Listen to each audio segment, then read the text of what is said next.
Desde la delegación de Cali, capital de la resistencia de Colombia, les extendemos un fraterno, cordial y revolucionario saludo. La paz, así como la abolición de las bases militares extranjeras, son temas de inmensa complejitud, en el marco de un orden económico mundial que se gesta desde, por y para las élites.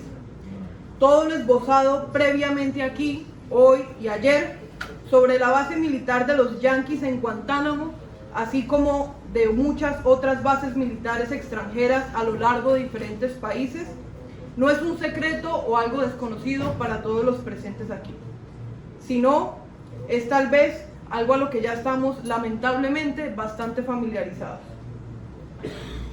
Por lo que en esencia, en esta ponencia no quiero enfocarme en los datos ya expuestos, sino en la contramatriz organizativa que podemos emplear para desde diferentes aristas exigir y ayudar a construir lo propio, la justicia social, económica y ambiental en todos los pueblos presentes.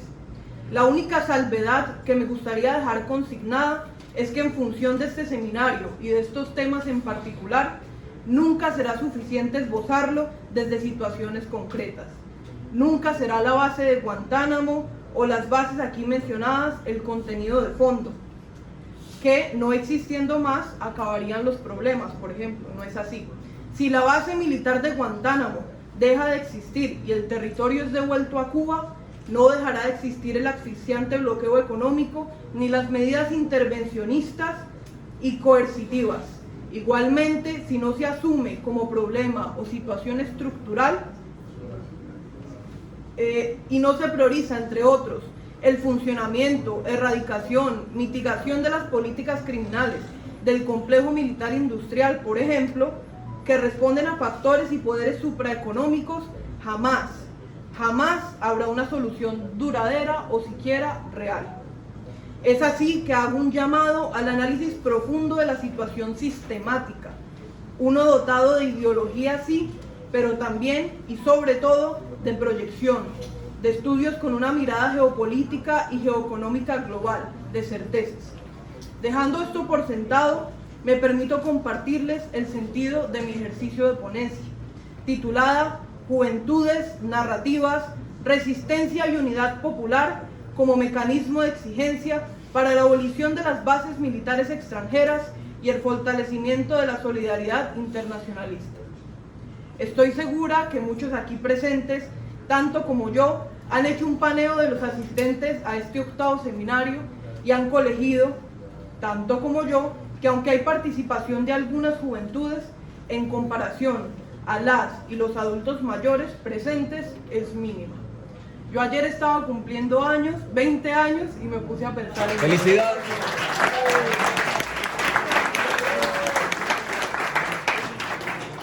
No obstante, eso para mí es por demás preocupante. Para nadie es un secreto que las juventudes juegan un rol fundamental en el devenir de las luchas y causas justas.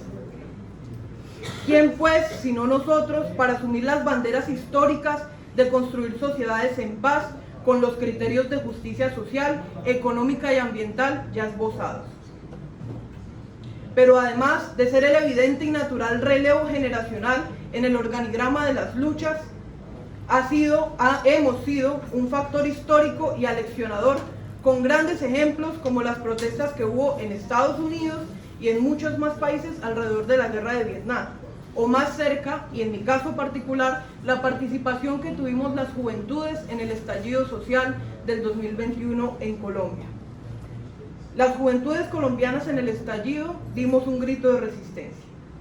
Estando en Cuba, que ha demostrado la importancia del rol de las juventudes a través de la Unión de Jóvenes Comunistas, no me queda más que hacer un llamado a los presentes para que una vez más en sus países se reúnan con las juventudes organizadas y no organizadas y les propongan reactivar o fortalecer su trabajo territorial y sectorial, a la par que les instan a vincularse directamente a un movimiento amplio e internacional por la paz, contra el imperialismo en su definición real, contra el intervencionismo, contra el orden económico mundial subyugador del capitalismo salvaje y a favor de la solidaridad y el internacionalismo.